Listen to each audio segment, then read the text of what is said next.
Good evening. The Board of Commissioners is the governing body of Clatsop County, all county service districts from which this body so acts. And as the Clatsop County Local Contract Review Board is now meeting in regular session. Please join me for the flag salute. I pledge allegiance to the flag of the United States of America and to the republic for which it stands, one nation, under God, indivisible, with liberty and justice for all. May I have the roll call, please? Here. Here. Here. Here. She's excused for an AOC meeting, forestry. Oh, so she's not going to be here? No. Okay. Looking for a motion to approve the agenda as presented. I would like to add something to the agenda. Okay. The issue of our seat at the table at AOC, it's a little murky to me, and I would like to have a discussion. So could we put that on the agenda? The seat on the Council of Forest Trust Land, on the Council of Forest Trust Land Committee? Yes. Yeah, we could do that. I think what we can do there is we might want to just discuss it for a moment and then ask staff to supply a report with some clarifications about what different options we have. Is that kind of where you're going? Well, my concern is voting on our representative. Right. So So let's do but this. Kathleen's not here. So can we just put it on the agenda and Yeah. then We'll have a make it discussion? 8C, business agenda, Okay, thank you. a conversation concerning AOC forestry dues. Okay.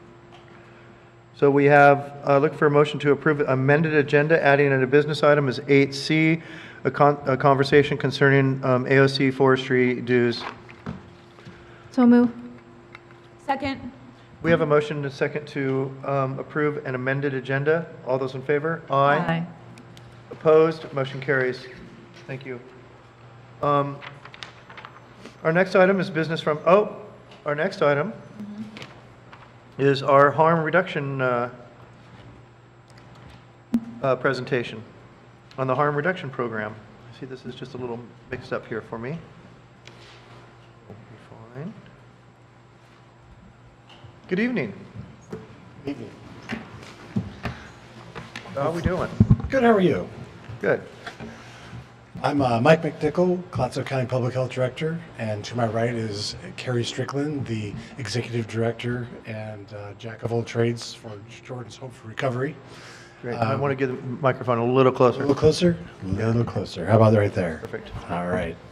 So it's been a year since we rolled out the harm reduction program already. It's hard to believe it's gone that fast. We're actually a little bit over a year. I thought it would be good to come back and give you an update about how it went, what we learned, and what we're going to do as we move forward. And I invited Carrie here because she's been our partner all along for the entire year. She's been out there every day that we go out, and it's been an incredible partnership. So I push the button, or hey, look at that. So we'll just have a couple things to go over. We won't take much of your time. So there's Jordan's Hope. That's what their website looks like if you ever go there. It really is the best resource in Clatsop County for everything addiction and recovery related.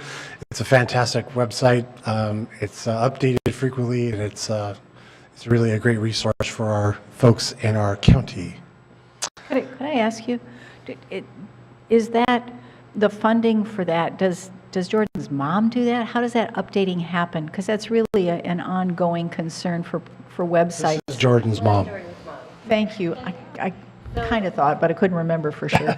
So we're a nonprofit, and we've gotten a few grants, and we've had some donations, and we have a lot of volunteer.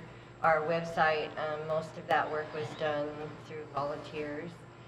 The person who put it together gave us a real good break.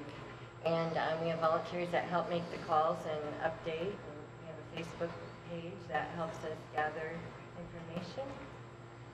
It's really wonderful work. Thank you so much. You can see the various purposes of Jordan's Hope there. There's an old picture of what it looks like when we go out there. We actually have a new van. It's white, but the same people sometimes go out. We have a new sign too, but you can see the lower right picture is the backpack that gets handed out when people want it, and the supplies that go in there, food, water. A lot of these folks don't have resources to those things, so it's extremely handy for them, and they're very thankful. As you recall, we started this with a $50,000 donation from the Friends of Columbia County. And then on top of that, we luckily received a grant from the state to do the prescription drug overdose program. And that's a $95,000 a year program up until the end of 2019. It'll probably be renewed with the march of the addiction issues, and opioid addiction is not getting better, it's getting worse. So the epidemic's going to probably drive that grant further. On top of that, we also received a $17,500 grant from Columbia Pacific CCO. That's how we bought our new van. And then the IGA with Multnomah County is $60,000, and that's specifically for naloxone training and supplies. So here's some of the collected data points. We've had 350 encounters with folks, and this is actually not through last week. This is through the 4th of October, so it's about a month behind. You can see that the total encounters, the number of participants, those numbers are probably, we've had recurring participants, of course. We also have what we've been calling our messengers, who are actually collecting needles and distributing needles and the supplies for others who aren't comfortable coming to our sites. So we have quite a bit of those. You can see the age trend. It's not the real young, it's sort of the middle-aged folks, or 31 to 40 has been the majority. We have people as old as 82 come who've been addicted to heroin. Most of the folks we see are insured, which is what we did not expect. And so it's quite interesting. You can see there the number of folks that, so if you add up all those numbers there, it should be somewhere close to 81 or 80. And also about the homeless, we do ask whether or not they're homeless. And you can see the numbers there. In fact, most of the folks that we see are not in a homeless. They're actually in a home or live with somebody. Or we see a lot of folks drive up in a car, get out of the car, well-dressed, exchange needles, get back in the car and go to work or wherever they're going. So it's not what we expected of that either. That was a big learning for us. And I can actually turn this over to Jordan's, or to Carrie. So the way we do it is the public health nurses, Sherry and one of our other nurses, go out. They actually do the syringe exchange, get the medical stuff, and then we let Carrie and one of her volunteers work with the clients to actually get the naloxone training as well as the naloxone so they can save their lives. And I'll let you talk about that. Okay, so part of our program at Jordan's Hope is to outreach, and since the beginning of this program, we've touched 488 people.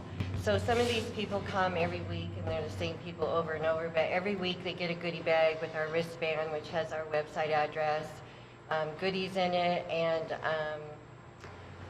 we talk to them about drug and alcohol treatment and what's available, and we have all that information. We've gotten a grant, multiple grants actually, from Kaleo Pharmaceuticals, so we've gotten our naloxone that way. We're using the Esvio auto injector kits, which are like gold right now because they're very expensive on the market. As a matter of fact, they're having trouble selling them, so that's good for us because they'll keep giving them to us. So we have given out 205 new naloxone to new people who have come up, and we've had 44 refills and 34 refills due to overdose reversals. So we have saved 34 lives. We have documented 34 OD reversals through our program.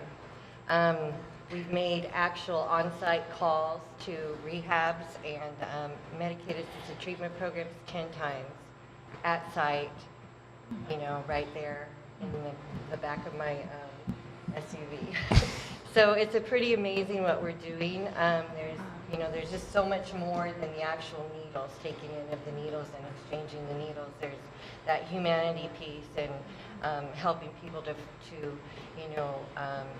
just be willing to reach out for help. This is a chronic relapsing disease, and sometimes we see people who've gone into treatment, gotten help, and come back. So it's really important for us to keep an open mind and an open heart and a welcoming attitude so that they do come back, and we can continue to help them on their journey.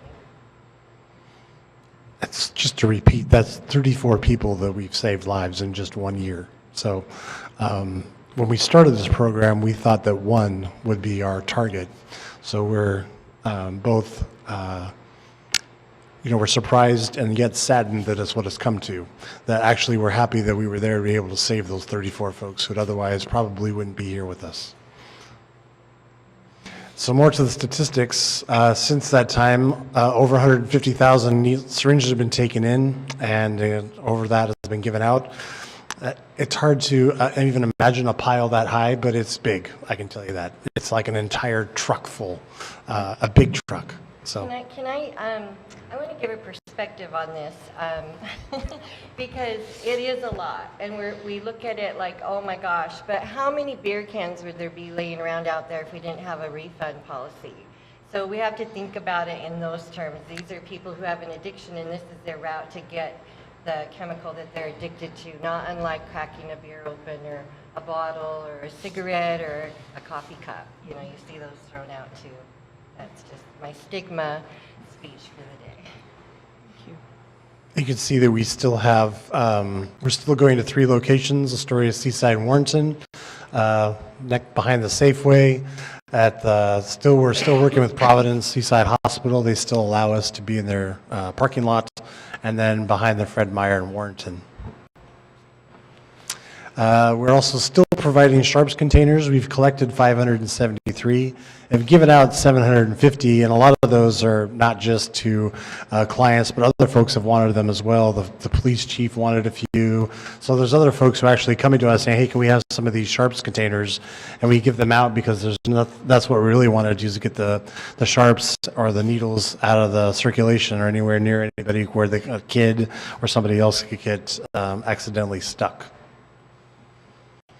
Heroin and meth are still the drugs of choices, either one or the other or both. And here's the interesting part. So, Go back to that just for a sure. second. Because do people use both together? Yep. Yes, one's a downer, one's an upper, so it's like how to function, being able to function. So they're trying to get not too high and not too low. So they're using both to balance it out. So Yeah, on the street, they call it a goofball. Kind of That. interesting. People are not getting, partying on here. These are people who are sick, and they're just taking these drugs at this point in their lives to feel, be able to cope through the To day. maintain. To get up in the morning, to not be so sick. And it's really hard to watch the struggle. But are those days when we do make those phone calls or we get those hugs, and there are those tears, and there's that willingness you can see is there. And there's so much fear in taking that step to treatment, to move away from what they know and the people, and then where am I going when I'm done with treatment? There's so many gaps in this process, especially in our small rural community. Thank you. So one of the goals I had as part of this process was actually making this a tangible result, or something that's beyond just exchanging needles and doing naloxone. So we were looking at actual health impacts in our county. So what I asked my staff to do is to look at Clatsop County Emergency Department discharge data. So we're looking at ICD-10 codes for folks who come into the emergency department who are then saying, yes, you're an IDU, and also have an abscess. So a lot of folks who are using dirty needles end up getting abscesses, and they have to go to the emergency department to get it treated because it's life-threatening. As you can see, that now we're actually seeing a big downturn in the number of abscesses since over time. We're hoping that that trend continues. We only get quarterly data, but it's the next one too that was even more impressive that we were happy about, endocarditis. So endocarditis is a disease of the heart that is basically you get a bacterial infection, and it's extremely hard to treat. But you can see we're having a big drop in endocarditis. Now, when it comes to endocarditis, the cost of hospitalizing someone with endocarditis as an IDU is over $50,000. So if we can drop $50,000, if we can start saving that much money per patient, that's really where we're trying to get to. And actually, we've seen these endocarditis increase 18-fold across the nation between 2010 and 2015. So we're in our county, we're actually seeing a decrease, which is pretty remarkable. So some of our next steps, we're on an ongoing search to find some community beds for non-medical detox. It's been difficult to find someone to help us sponsor that. Actually, we have a great opportunity. Pacific County contacted me the other day. Last summer, they met with us, and Pacific County is now going to actually pursue their own harm reduction program after working with us for a while, and we taught them how to do it, basically. So they're going to actually work with us, and they're going to have it on their side of on the river. That's a huge win. And then, with the blessing of the board, and as far as money comes in, we'd like to continue the harm reduction program. Since I think we're out of the pilot process now, we've actually kind of gotten beyond that. We really have learned a lot, and we're moving along. So that's all we had. Great. Keep up the good work. Yes, congratulations, success. Thank you. A couple of questions. Sure. So you have people coming in automobiles. Mm-hmm. So I want, because the picture in my mind is like people in homeless camps who have no home, no car, no. Are you getting all of the people in your needle exchange program, or is just a selected sample because they can get to where you are? Do you know that? Can you tell? Well, we do get some people that are homeless, but very few. This is an expensive addiction, and there's a lot to it. So a lot of the people that we see, a lot of them will be homeless, but they're couch surfing, they're living with family, they're living all together in one house. The people that like are camping, I think you see that, but I don't think it's as big as the alcohol issue in what I have noticed.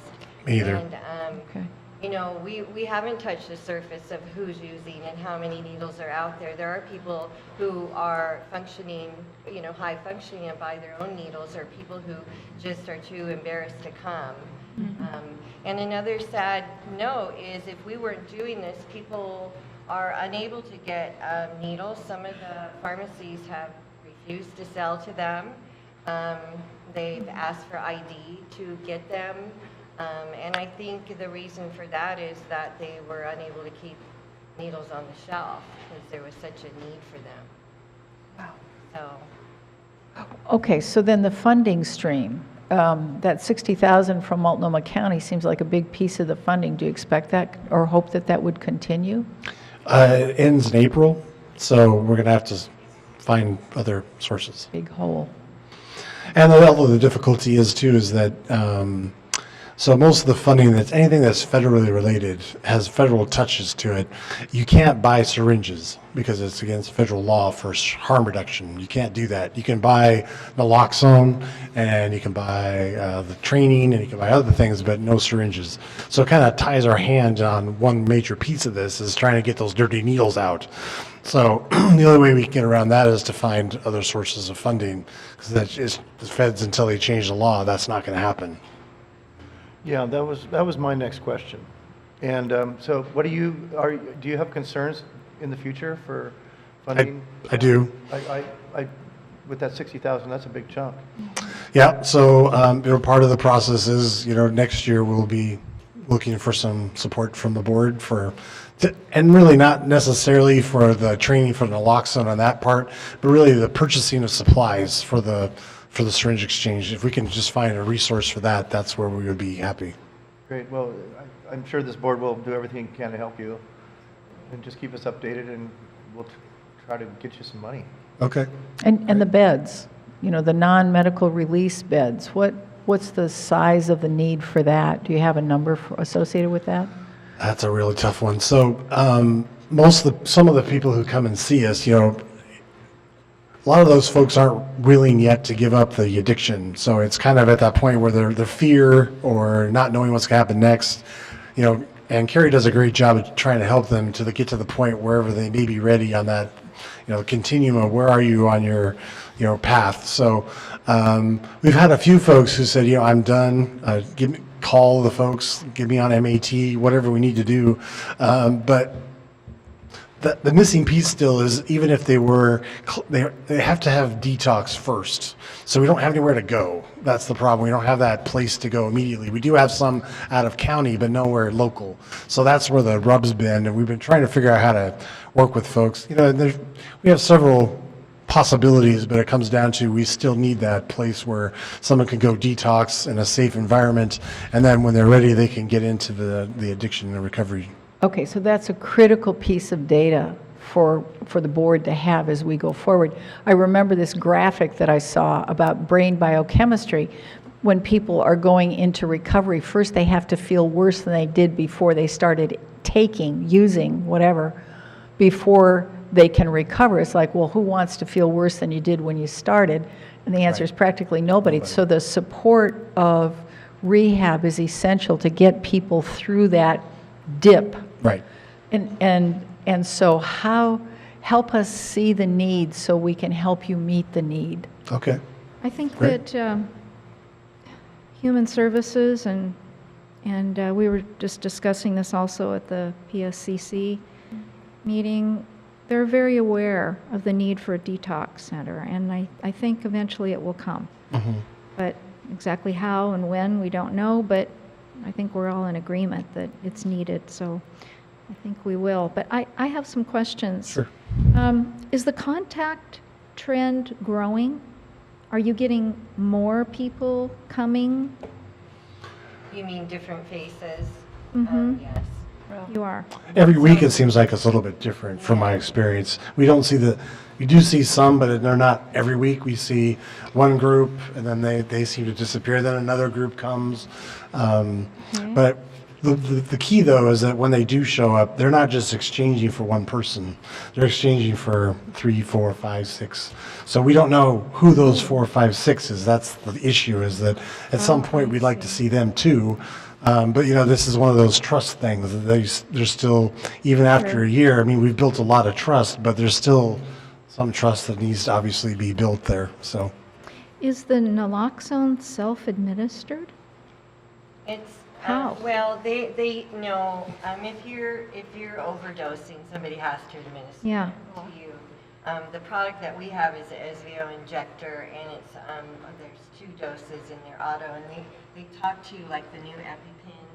Oh, I see. And they just, you can inject them right through the clothing into the leg. okay. They're pretty simple to use. and they're about $500 a piece. So Well, luckily, Actually, we've been told They're by the $500 a pharmacist that piece? they're $4,000 a piece right oh, now. $4,000 a piece. Outrageous. And so we get to give them out for free because we have a grant. So because That's just that's how Jordan's outrageous. Hope was able to get those. I mean, that's outrageous. So Are you seeing a trend? I mean, will we see a trend, do you think, for less needles, or you think it's going to keep growing?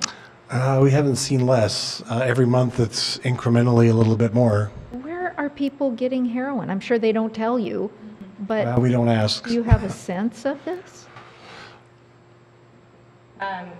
You mean from who they're buying it from? Yeah, I mean, I are mean, there just- dozens Well, of people in our county that are selling it? Well, yes, Yeah. but there are also user dealers, and then you know the I-5 corridor. This is big business. I can just say that there's no lack of being able to find the chemical. Nope. Are you seeing any increase in fentanyl being laced with? We haven't heroin? seen that in our there is an awareness though. Those folks do know that fentanyl is out there.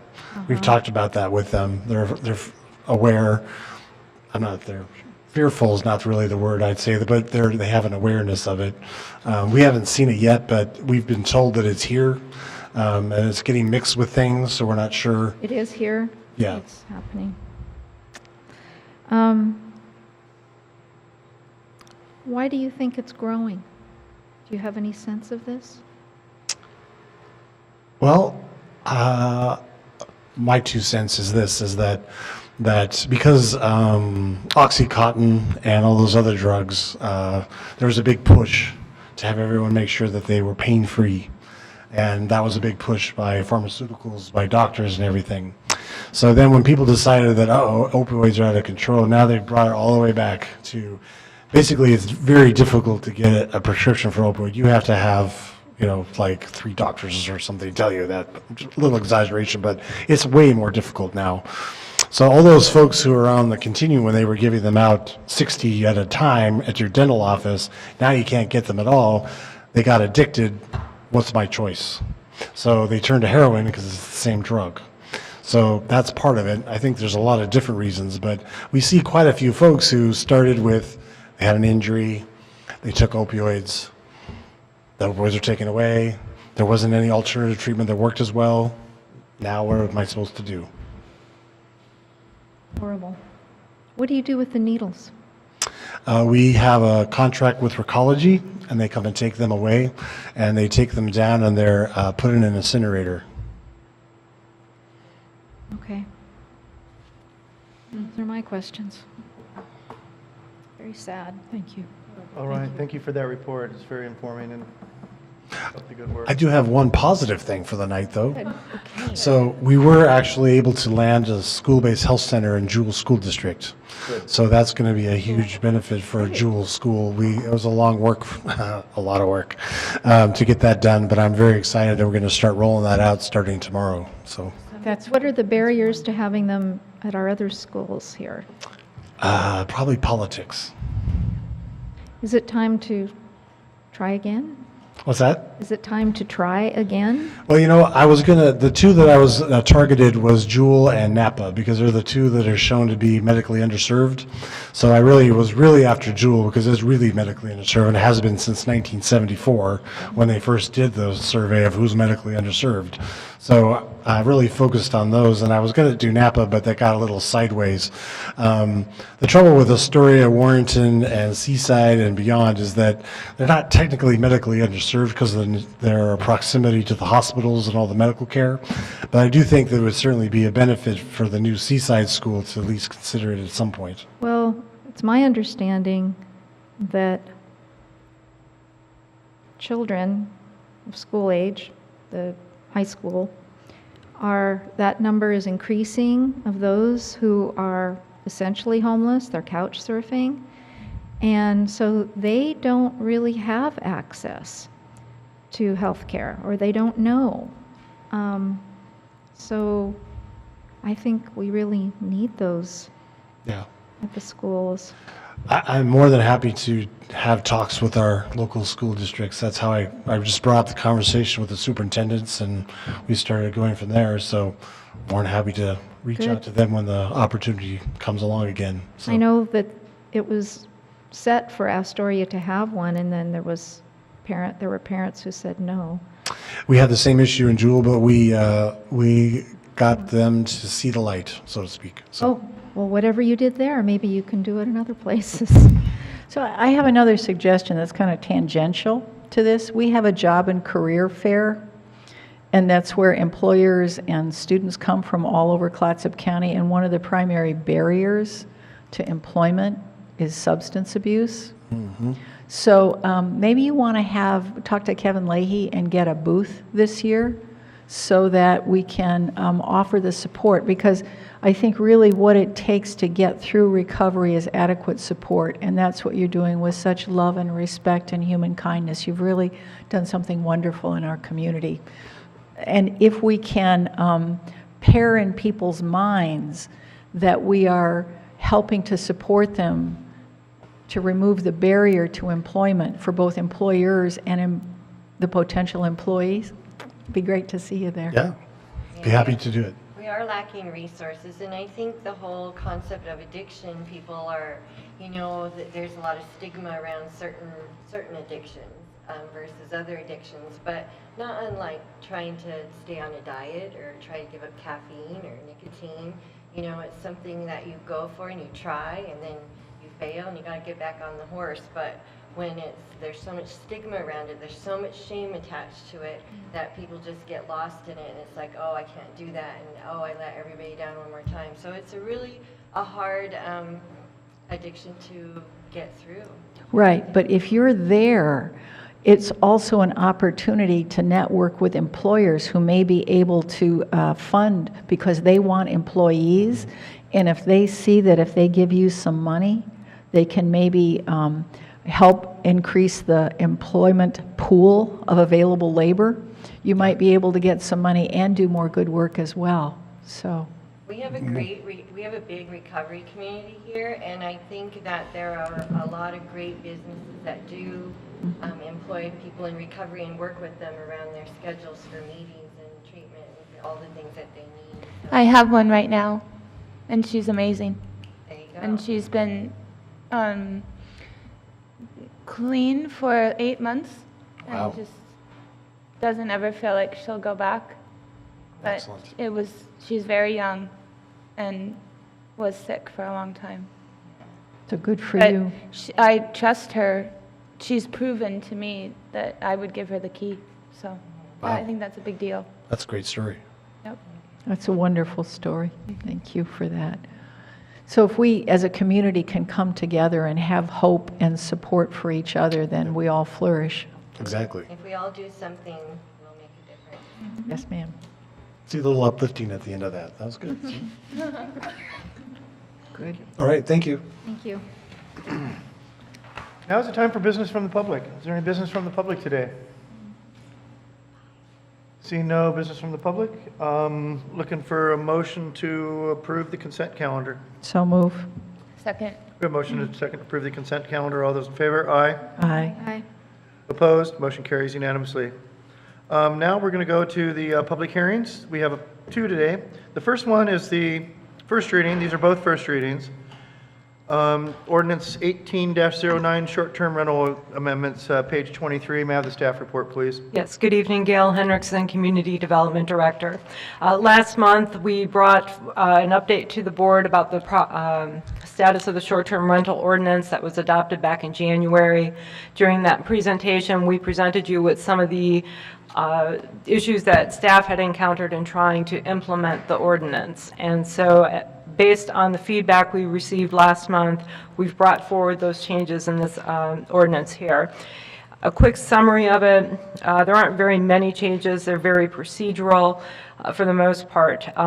We would be excluding, first of all, the urban growth boundary areas or those UGB areas from the ordinance.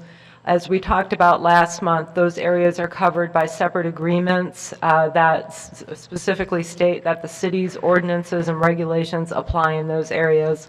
And to just keep the application process simple, we are asking that those areas be removed. We also have included language that would specifically exclude licensed or registered campgrounds or RV parks as they follow a different licensing process. We are asking to require annual water sampling results for non-regulated water supplies. That would be things such as private wells or people who are using springs for their drinking water. It also clarifies that the county is responsible for contacting owners to schedule the appointments, not the other way around. Initially, that caused some confusion, and we just want to make it clear who is responsible for what when. Also, as part of that, just to clarify that the owners don't have to have their building inspection done before they submit. That's part of your application fee. The county will contact you and we will go out and do that inspection. We've added some language that also clarifies that as part of this process, planning is not going to look just at your zoning, but we want to see if you have any open violations on your property as well. So if you have any code enforcement issues or any thing that's lingering out there, this is the time for us to be able to catch it and address it. We would also be clarifying when and how inspections get scheduled. And we've added some language that it would allow the public health director in an emergency situation when a water sample result comes back that indicates there may be an acute public health hazard, that he has the ability to immediately revoke a permit in that case until the situation is resolved. We've also added in some language that talks about what will happen, mainly revoking a permit, if you don't meet those annual water sampling tests. And I just want to be clear, there's not very many of these situations where somebody would have to turn in water samples. I would say there's probably maybe about 10. If Mike is already gone. Yeah, but I think he said there's probably about 10 that he's encountered over the course of this year. So out of 175 applications that came in. So those would be the things that are currently in the ordinance. After your package went out, I did have a question from Commissioner Thompson, who brought up situations about the contact information that property owners are supposed to give out to their neighbors within 100 feet. And that contact info is for the person responsible for the tenants in the unit. So the person you would call if there's an emergency, if the neighbors are being noisy, if the tenants are being noisy, and things like that. And apparently these notices aren't getting sent out. So we looked at a couple of different options. One we think that might work best here is actually a method Tillamook County uses for their short-term rentals, where they have, as part of their application package, the applicant property owner signs an affidavit saying that they have sent out the notices to property owners, and theirs is actually 250 feet. Ours is only a 100-foot requirement. As an alternative, they can pay an extra $100 and the county will do that for them. So that would be something we would suggest that you might want to consider adding. What would the county do for them? So if the property owner, say, lived out of town and didn't want to go through the hassle of sending out the notices to the neighboring property owners and didn't want to get the affidavit completed, the county for a fee then would do that for them. So let me just hold you up for a minute, because I appreciate, but 100 feet, let me just talk about it, because that's a part of the world that I live in, where we have a lot of vacation rentals. And again, the majority of folks who come are well-behaved and mannerly and respect the people in the place. For those that don't, 100 feet or 200 feet, that isn't adequate. Because what we're talking about is people driving drunk, for example, and we're talking about people exploding illegal ordnance, bottle rockets. And that goes way beyond 100 or 200 feet. So these really, in my mind, are not at all adequate, because what I want to see, and what Commissioner Sullivan and I talked about early on, was the fact that we thought it was incumbent on the county to make it easy for neighbors to discover who should be contacted and how to follow up. And so my concern about this, as we said, I really appreciate the work you've done and how well and how often you've listened to me, so thank you for that. What I'm looking for is for the county to assume responsibility for being able to provide information to neighbors at the neighbor's need when it happens, because it's 10 o'clock on Saturday night, on a holiday weekend, for example. There isn't going to be staff available, and I've called the sheriff's office a lot on the non-emergency line, because that's the way to do it. That isn't, in my mind, that isn't adequate. That doesn't really assure neighborhood livability, which is the whole reason, besides public safety, that this ordinance exists. Okay. So as staff, we did also talk about listing all those contacts on the website. When the ordinance was first adopted, we had a lot of discussions internally as staff about this, with concerns about privacy and setting. That's a problem. Why is that a problem? I mean, okay, so I feel very strongly about this. What we have are property owners who are conducting businesses in residential areas, and the idea that somehow their privacy is compromised because they are conducting a business and the impact of that business on neighborhood livability is considerable. I don't see where their right to privacy supersedes their neighbor's right to live in a habitable environment. Some of the conversation that came up that was concerning to to staff is you're posting these on there, and then it's now advertised that these homes are vacant. And so as far as the potential for people committing burglaries on these homes because they're being posted that they're vacation rentals. And so that was a concern from the county's staff perspective as to, advertising that these are vacant homes.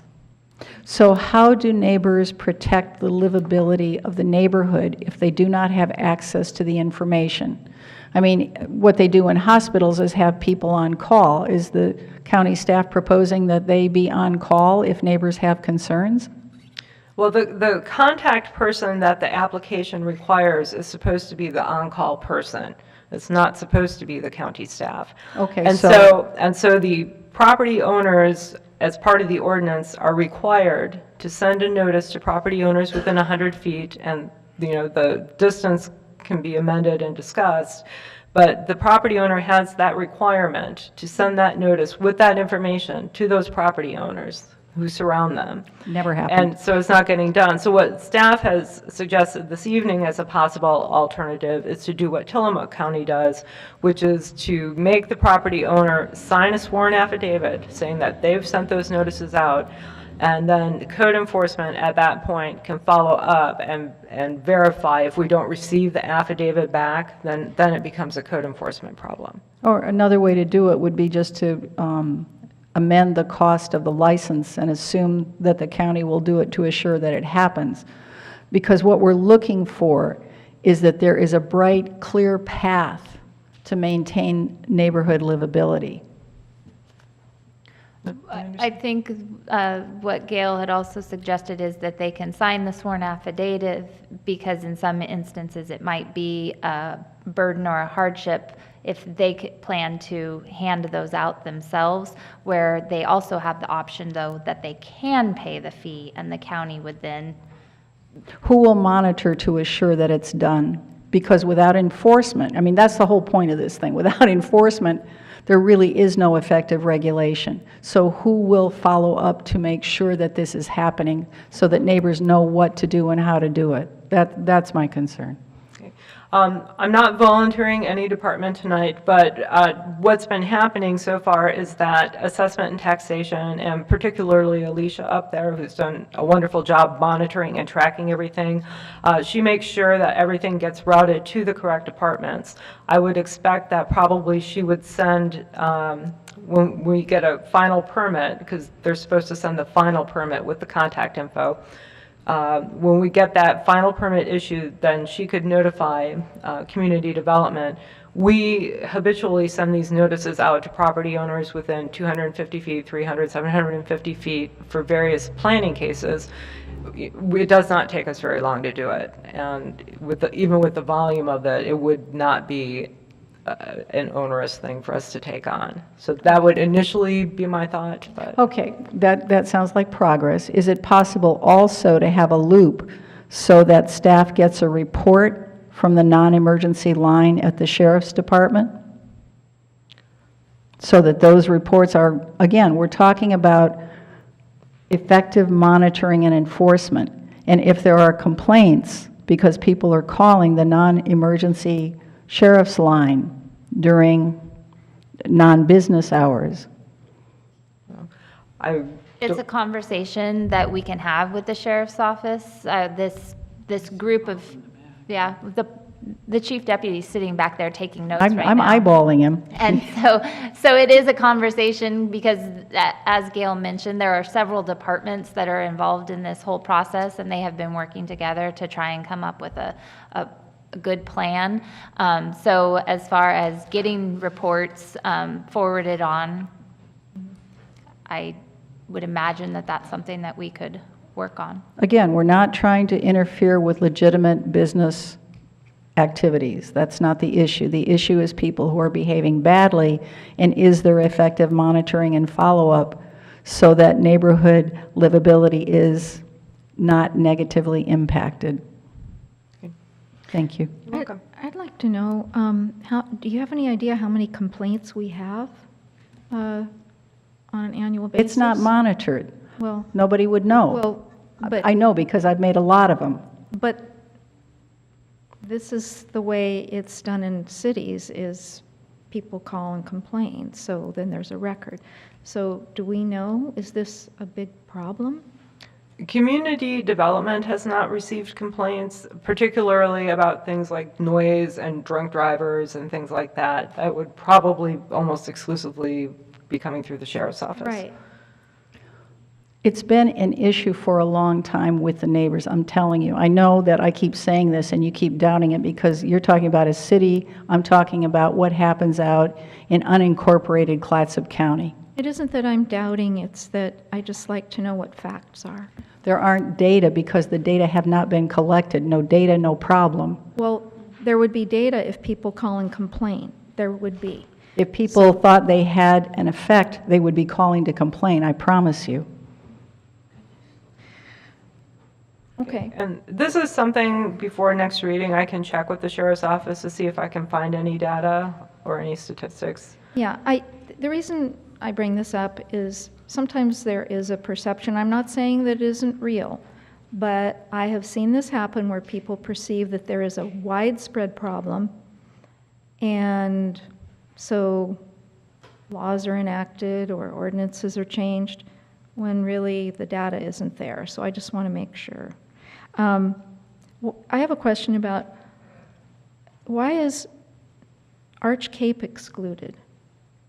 Arch Cape was originally the only place in the county where you could do short-term rentals, and that ordinance was adopted probably back in 2003. So it's been on the books for quite a while.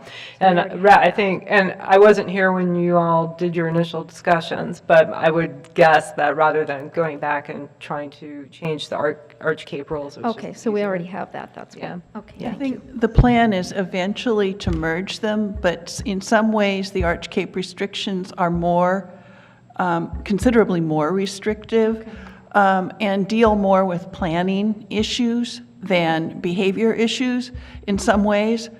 And so we decided to just keep Arch Cape separate and then merge them when staff had the ability to do that, because they're kind of apples and oranges and are going to need to be mixed into one. Okay. It's a big discussion.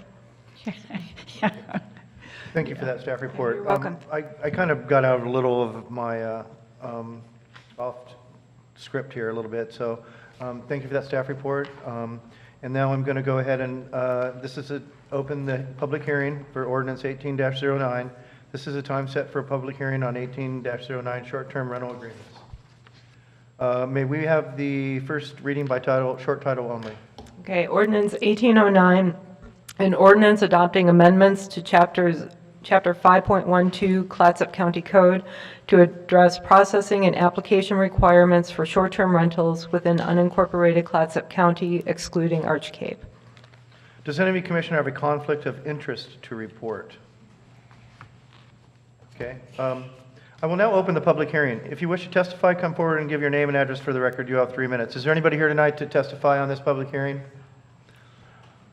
Okay. So the public hearing will be continued to December 12th. Thank you. Now our next ordinance public hearing is 18-12.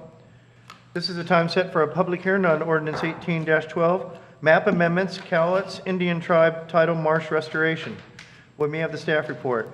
The request is to change the comprehensive plan and zoning designations on approximately 193 acres from rural agricultural lands to natural, and to change the zoning from exclusive farm use to aquatic natural. The reason for this request goes back to 2015, when Astoria Wetlands LLC received approval of a conditional use permit that allowed them to restore the tidal marsh and the riparian vegetation on this property. As a condition of approval, they were required to come back within 1 year of substantial completion of the project and submit the rezoning application. So substantial completion occurred in approximately September of last year. The property was transferred to the Cowlitz Indian Tribe, and then this application came in shortly thereafter in August of 2018.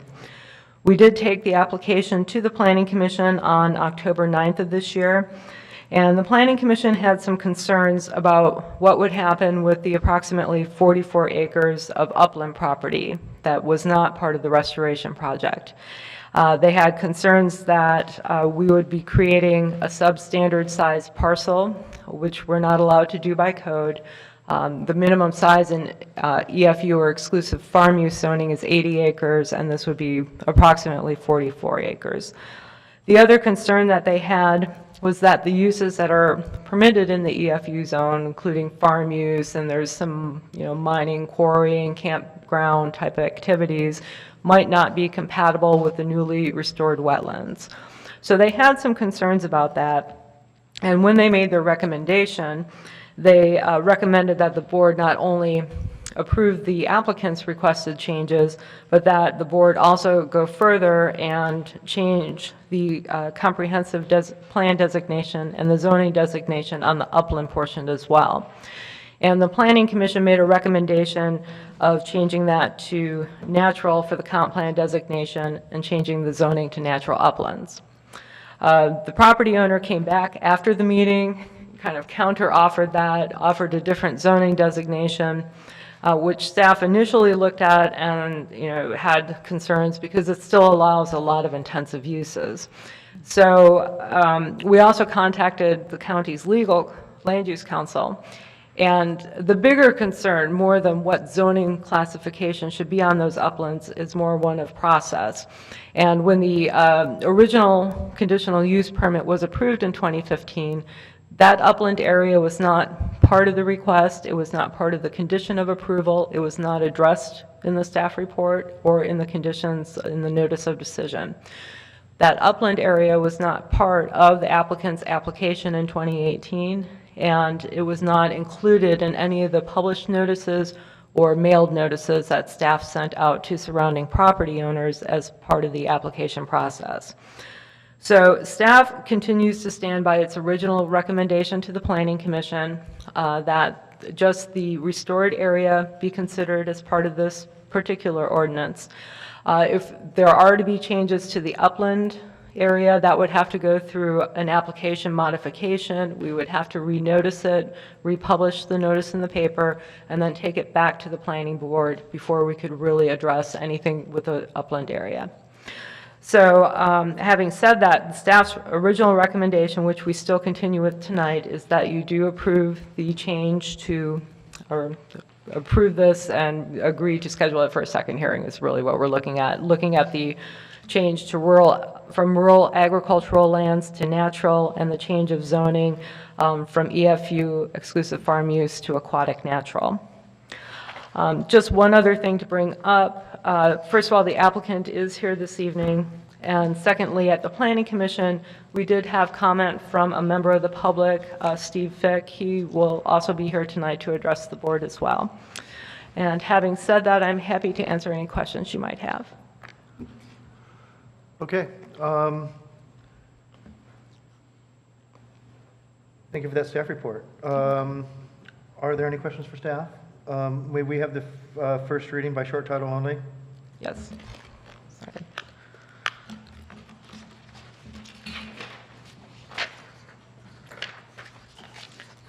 Ordinance 18-12, an ordinance adopting legislative map amendments to the Clatsop County Comprehensive Plan and to the official county zoning map to change the comprehensive plan designation of approximately 193 acres from rural agriculture lands to natural, and to change the zoning designation from exclusive farm use EFU to aquatic natural AN. Thank you. Does any commissioner have a conflict of interest to report? No. I will now open the public hearing. If you wish to testify, come forward and give your name and address for the record. You have 3 minutes. Steve, did you want to come up? Come on up, Steve. State your name and address for the record.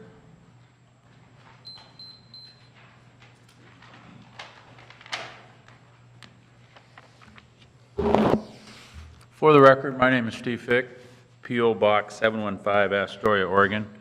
I've got some real concerns with this project. Number one is, here again, we're changing something after they've already done. I understand a conditional use process a little bit, but they go ahead and do all this work, and there's so many other issues here that I don't think the county is aware of. Number one is I talked to DSL, and I said, well, once you break those dikes, it becomes a river again. Do they even own it?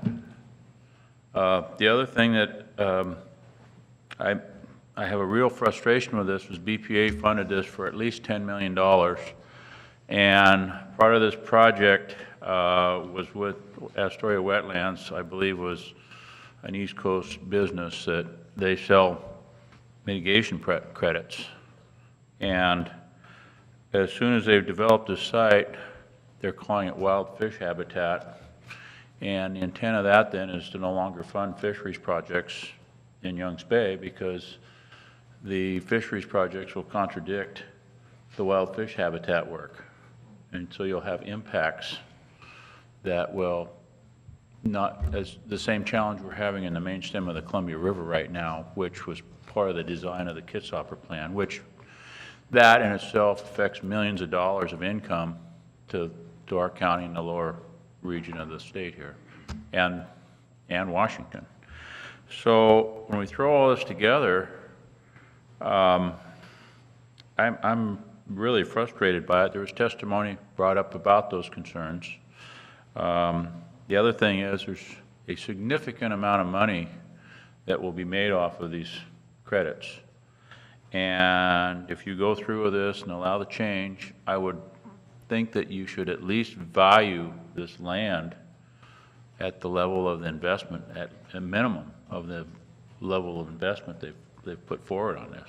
So $10 to $20 million, I would think, in value of that land they can pay property tax on if we're going to go that route. Or I would ask council, I mean, does it become river again, or where are we at on this whole thing? Because this was a very disingenuous project from the BPA standpoint, Bonneville Power Administration. It's an excuse to get out of there, in my view, and I've dealt with them for 30-some years. It was specifically done to maximize environmental credit benefits for them, for the dollars, and take away their responsibility to the local community as one of the promises of mitigation for all the habitat destruction we've seen on the main stem. So, do I have a case? You know, that's for you to consider. You know, do you patch up the dikes and start over? The other thing that is really challenging about that, and I'm not a biologist, but I will have to comment that you've had a century of a lot of agricultural production on there, and I don't know what the water samples are telling you, what's coming out of, flushing out of there now. Yeah. I mean, there's a lot of problems to this. I've always been very supportive of mitigation projects and recovering habitat for a variety of reasons, but I just think that you need to be aware of this. Thank you, Steve. Yeah, those are good points. I saw them. I'll take a closer look at this. I saw your concerns here in the, and I'll definitely review that during the public hearing process. Are we Okay. allowed to ask him questions? I'll allow that, Would you? but not regularly. But go ahead, Well, just briefly. When you talk, I take notes, okay? So I just want to make sure I hear you clearly, and if you'll help me with that, I'd be grateful. So I think I heard 5 points. I think I heard breaking the dikes creates a river. Who owns it? I think I heard it impacts fishing in Youngs Bay, a la the Kitshopper plan. Yeah, the Kitshopper plan was developed for these off main stem sites. Right. And Bonneville has testified that they should not fund these in the future because now this is wild fish habitat, and that these designated hatchery production sites should go away. At least they don't want to fund it.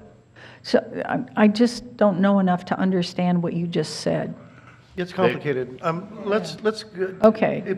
In page 44, Steve's testimony is in 19 through 30. So Yeah, I if you get have it, but I questions, don't definitely- understand it. Okay, but, It's super complicated. okay, all right, so we'll hold that question because it's too complicated for right now. But number 3, there's a $10 to $20 million property tax value. Do we collect taxes commensurate with that. Did I hear that as well? I had heard, yeah, I'd heard in the, either staff report or in the presentation at the Planning Commission that, you know, they talked about, or from one of the Planning Commission, I don't recall who said it, but it was at minimum $10 million was put into this. So I would think when I do a $10 million project, I could be expected to be taxed at that. Charge you taxes on that, aren't we? Just be cognizant of that, Okay. that they have those responsibilities as citizens with investments. Okay, so the fourth point I heard was BPA gets tax credit without effectively addressing local fish habitat issues. Did I get Well, that what- accurately? What they do is when you mitigate, you see some of these dike breakings in different areas, there's a mitigation credit that can be sold, so then you can go pave something else over. And they have some mitigation requirements through their Fish and Wildlife programs and Power Planning Act that they have to follow. And that's one of the reasons they want to do that. They want to do it for two reasons. They got the best bang for the buck on mitigation credits. This is my personal view. And at the same time, it starts building an excuse why they don't have to take responsibility for hatchery production partnerships with the county. Yeah, I'm kind of uncomfortable about this back and forth right now. Okay, well, Because I want it to be fair for other folks. Well, And- yeah, so I just want us to have a clear, full picture, and I just want to hear clearly what he's saying. So I only had one more. Will you indulge me one more? Sure. Thank you. Appreciate that. Contamination of soil caused by 100 years of agricultural use. Is that your fifth point? Well, my concern there is, you know, has there been a thorough study of the contamination potential from particularly fertilizers? Because that was a hayfield, and you fertilized it over there. That's just something that, by just saying, hey, this is great, you may have a liability down the road, kind of like an oil spill. We see those all the time too, so. Thank you. Thank you, Mr. I just Chair. wanted to understand what you were Appreciate saying. your time. Thank you, Mr. Chair. Is there anyone else in public testify? Come on up, state your name and address for the record, please.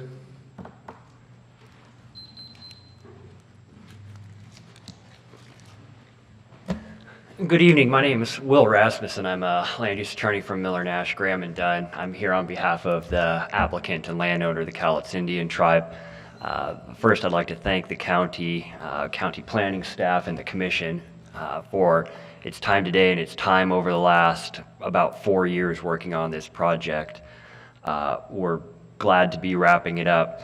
In very brief response to the comment and questions from Mr. Fick, I believe it was, he raises some interesting points. I will take a stab at those 5 questions that Commissioner Thompson asked about, but I'd just like to say for purposes of this hearing and the zone change, these issues are not related to the comprehensive plan and zoning code amendments by which this commission has to judge this application under Oregon's land use code. I think it's laudable that the commission will look into these issues and think about it, and I'll try my best to help the commission understand these issues. But the actual criteria that apply and the correct answer about those criteria were supplied by the county staff, and behind that, the material submitted by applicant. That's so helpful. Thank you. Well, we'll see. I'm going to try. So, question number 1, does the applicant own the site anymore? Yes, we do. The DSL submerged and submersible lands issue applies when you have an area that's navigable by ancient law that even predates Oregon. When you have land that somebody can sail on, that was essentially the highways hundreds of years ago, and people can come in and float their boat over that area and fish in that area and recreate in that area. However, the land under it, when the tide goes out, is still owned by the fee owner, the Cowlitz Indian Tribe in this situation. The second question regarding undercutting fish projects in this area, I have to admit that was over my head and beyond my pay grade. I have no doubt that Mr. Fick has a point there. I just am not sure what it is. This site was specifically picked because of its habitat value. It's at the confluence of the Luskey-Youngs River. It's in the estuary, and when you're looking to maximize your benefit for fish coming through the area, this is a natural site to look at. Question number 3 was regarding the proposed high property tax that BPA may have spent up to $10 million involved in this project or on this site. I do not know BPA's balance sheet on this site, but I do know under Oregon property tax law and under other property tax laws, property is assessed generally on the fair market value or some weird formula that starts with fair market value and then works back through some formula. And the dollars that were spent on this site to return it to its natural state, I would argue, did the exact opposite of adding value to this site. If we went to sell it, it would be worth substantially less because of returning the tidal influence to this area. Question 4. I'm going to allow you to, as I did Mr. Fick, I'm going to allow you a few more minutes. Thank you. I'll try to wrap up. Thank you. I'll try to wrap up. I'm not really sure. I'm not sure how to summarize this. It was essentially that the project was done to maximize the environmental credits. I don't necessarily disagree with him. I'm not BPA, but it would be logical that whoever's, all the groups that are doing habitat projects are trying to maximize the habitat values. They're scored based on the habitat values. So he's probably right that it was done that way. And number 5, that the site was farmed for a long time. I believe the original dike at this location, Nuremberg Dike 34, I believe it was started in 1871. So 140 some years ago. So yeah, it was farmed for a long time, primarily for pasture land, for grazing livestock, also for growing hay. I'd just say that to the degree fertilizer was used on the site, it was at roughly the same elevation it is now, and it was diked, and the water, any way you cut it, would drain out into the bay. Now it's part of the bay, but the water and the fertilizer put on the site would end up in the same spot either way. In sum, this was a good project. This was a good project. The county approved this project in 2015 through review, use, and conditional use to breach the levees, and it's gone as smoothly as any of these restoration projects I've worked on have gone. And to the degree there's a judgment call to be made on whether the state and the county should allow diked, levied lands to be returned to natural functions and in estuary tidally influenced areas, that decision was already made in the comprehensive plan of the county a long time ago. And frankly, these sites are so unique, it's a very good thing for the public and the fish. So Thank you. thank you for this opportunity. Is there, and yeah, that we're done. And then, is there a staff response? There's no staff response. All right, the public hearing will be continued to December 12th. I would encourage anyone to, send the clerk any information they have. Now we're going to move on to our business agenda. This is an offer on county-owned property.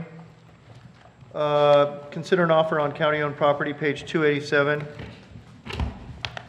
Chair Lee and members of the board, good evening. From time to time, we bring you offers on properties that have not sold at prior auctions. We opened a seal bid in October, and we're bringing that seal bid to you pursuant to our policy. This bid is for a parcel of land in the city of Astoria. It is vacant off of Niagara Avenue, and this was offered for sale in 2014. It did not sell, and now nearby property owners are bringing an offer of 80% of the minimum bid to you, and that offer is $12,000 cash. Okay. So if this went back onto the tax roll, would it be appraised at 60 grand? That is the real market value. It would be on the tax assessed value on that property. You know what that is? I know what it was when we offered it for sale. Oh, okay. I 24,000? I don't have it. The market values fluctuate with the market, but the tax value can only go up by 3%. Gotcha. And if I could just announce for the record, I do have a personal relationship with Mr. Gold, who's making this bid. He chases moles on my property and sometimes does yard work for me, but I have no actual or potential conflict of interest. Moles are not involved. I also have a relationship with Tal, and he's done some work for me at the shop, but I don't think it is a conflict here. Just so people know. Yeah. It, We all know each other, right? there's quite a distance between 12 and 60,000, but I think that the fact that we've had this property on the sale for a long time and it's just sitting there, we're not getting anywhere, I think this seems like a good move. Oh, there any- Mr. Chair, if I may? Please. Well, we had this discussion earlier. Is there any possibility that this land, if we held on to it, could be useful in some regard in addressing the housing shortage in the city of Astoria and Clatsop County? And I don't know if anybody's qualified to answer that. I mean, if we get it back on the tax rolls, so we're getting tax benefit, great. But is there a higher and better use for it that somebody can foresee, that somebody can anticipate? Because I don't know enough to know that, and I don't know who would answer that for me. I guess I'm looking at Suzanne Johnson to see. Well, do you want to come up to the table and tell us? Yeah, it says here it's got no improved access. It's kind of I think it was mentioned earlier that it's got some problems. It's wet in spots, and it's really valuable mostly to the neighbor. We did sell it once before to a developer, and he did not develop it. He ran into something on it. They let it go back. Yeah, I just want us to have a clear and open public discussion on the issue so that people know we thought about it. Yep, absolutely. The city says, of Astoria said it could be potentially a single-family dwelling only, Size-wise, yes. size-wise. So it'd be a small house there if it were to be built. And the people that are currently, they're not interested, they just wanted to kind of buffer their property, right? Because that's where he lives. He lives across the Across the street. street, yeah. Yeah. That's all I was going to add, is the development possibility would be up to the jurisdiction where it's located. So Okay. if the city said that it could, then it probably could.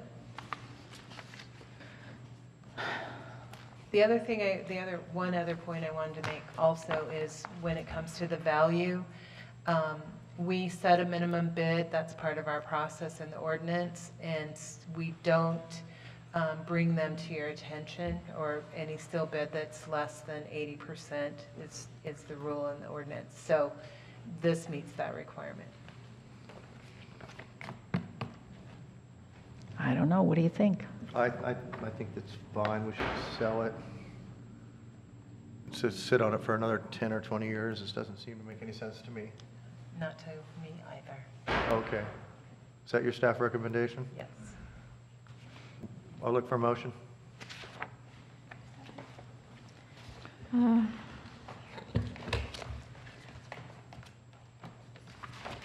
So, Mr. Chair, I move to adopt the resolution in order and authorize the chair to sign the deed.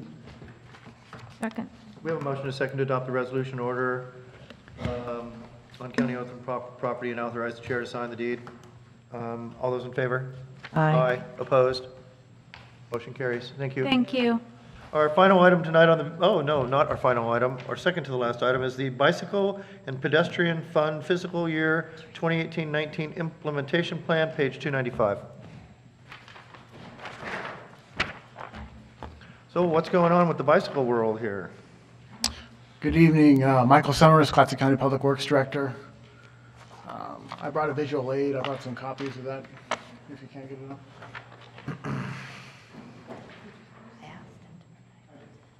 Thank you.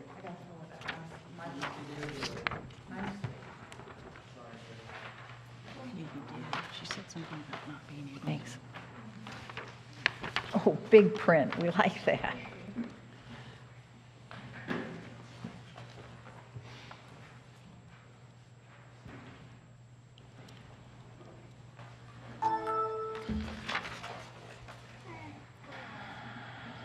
So, the county road division receives about $20,000 to $25,000 annually from the State Highway Trust Fund, and which is 1% of a portion of the funds that the road department uses to maintain, design, improve the county roadways. Again, there's 225 plus miles of county roadways in the county road system. These the 1% of the funding is deposited into the bike path fund each year.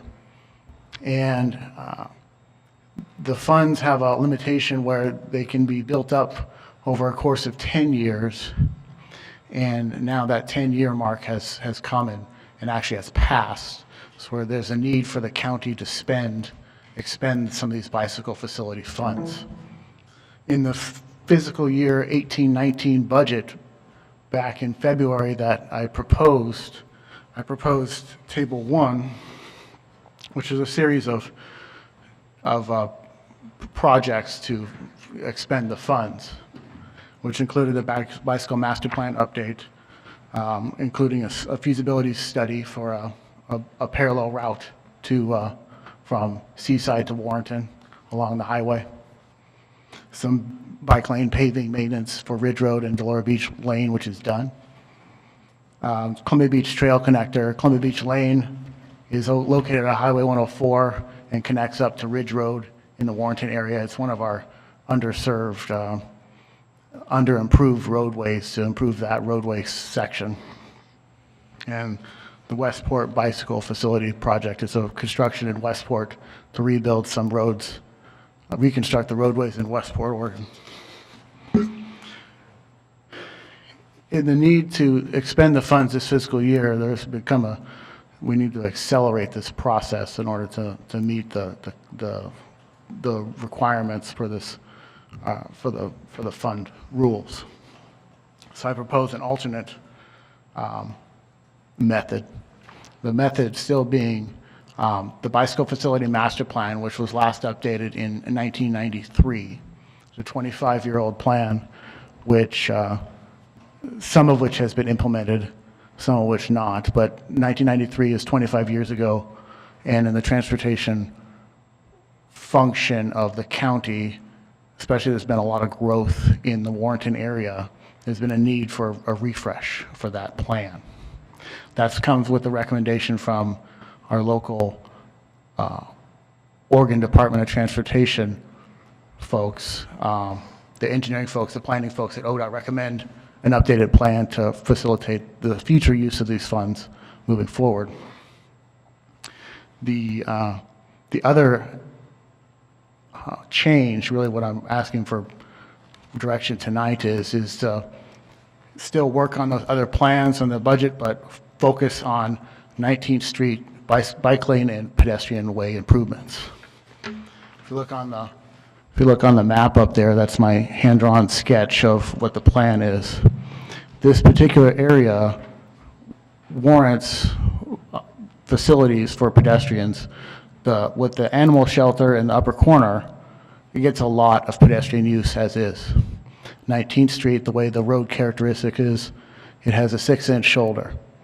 And it has the volunteers for the animal shelter walk on a 1-foot section of gravel that's 2 feet below the edge of road and 3 feet from the edge of shoulder.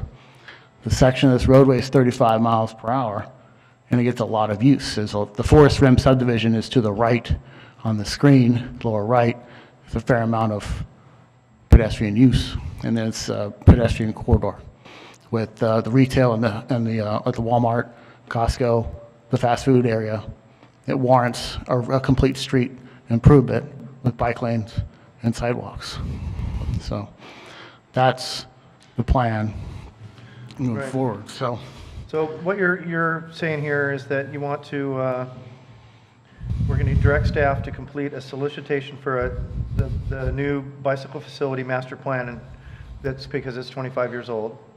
And then we're going to direct staff to begin the design and permitting process to implement the 19th Street bicycle and pedestrian improvements. So basically what we're doing here is we're directing staff to revise and complete a solicitation for a new bicycle facilities master plan. And you want us to okay this 19th Street new sidewalks. I know exactly where the problem is there. People have told me about there's no place, sidewalks are going in there, right? That's part of this project? This project would put in some sidewalks. Gotcha. And bicycle lanes. So, Mr. Chair, if I could. So my concern, I mean, it's great because all those people walking dogs sure want to have a sidewalk, which would be a great improvement. My concern is when just to the left of Astoria Ford, there's a Walmart there, and then there's a Costco across the street. There's a lot more traffic on Ensign Lane, and my concern is the bicyclists are dumped out onto Ensign Lane, and then what happens to them? I mean, the pedestrians go around and they can walk on the sidewalk there, but the bicyclists, and then what? Well, there's a bike path on Ensign Lane already, Does right it, in front of Walmart, all the way. well, but yeah, but across 19th. Ensign Lane is a complete street. It's fully improved with bicycle lanes. It's a 3-lane roadway section with curb and sidewalk and bicycle lanes. So they'll turn right or turn left, but my concern is if they try and get across, and then what happens when they get across the street? Because I'm just thinking, if I'm a bicyclist, I'm probably, but maybe not. So help me think how bicyclists think. So if they were to go on this map, if they're on 19th Street going north across northerly to like they're going to Fred Meyer, and that would be a logical route for them to go to, then the volume of traffic on 19th Street moving north is significantly less than the volume of traffic appears on this map. Okay. So it's the bicycle riders, they prefer a lower volume street of the number of cars that are traversing the road that they have to contend with the preference rather than having a wider shoulder. Thank you. You're articulating what I'm looking for, which is that you've considered what route is going to be best for them, and this completes that and augments that. Okay, thanks. That's what I wanted to know. What he also has is by updating the master plan as well, because as we know, we've recently sold property, so the potential development that will increase that. So hopefully the updated bike master plan would address that further. Yeah, that's. Try not to get ahead of myself, but yeah, that's also in the back of my head. Thank you. That is correct. Yeah, fair enough. Yeah, well, sounds good job. Happy. Yeah, so you want to make a motion? Yeah, I will. I move to approve the revised implementation plan for the fiscal year 2018-2019 Bike Path Fund and direct staff to complete a solicitation for the bicycle facility master plan and direct staff to begin the design and permitting process to implement the Southeast 19th Street bicycle and pedestrian improvements. Second. We have a motion and a second to approve the revised implementation plan for fiscal year 2018-19 Bike Path Fund, direct staff to complete a solicitation for bicycle facility master plan, and direct staff to begin the design and permitting process to implement the Southeast 19th Street bicycle and pedestrian improvements. Seeing no further deliberations, all those in favor, aye. Aye. Opposed? Motion carries unanimously.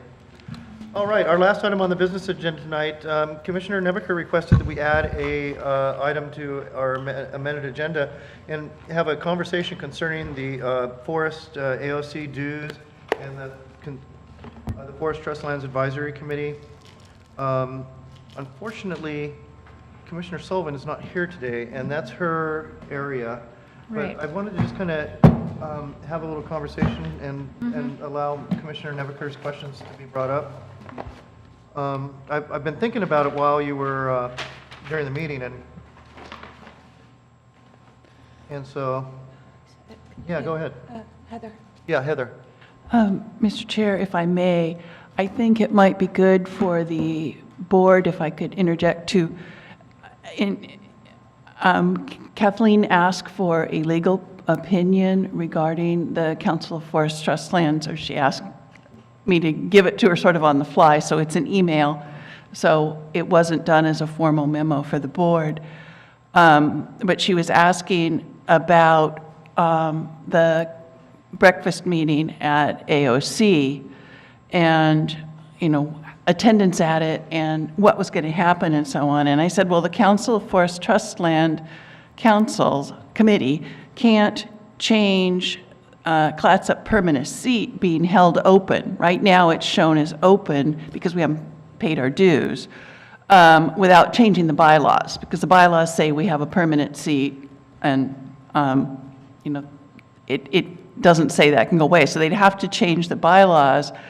And so I asked if, you know, I said, is that on the agenda for this year's AOC meeting? And as far as she knew at that time, and this was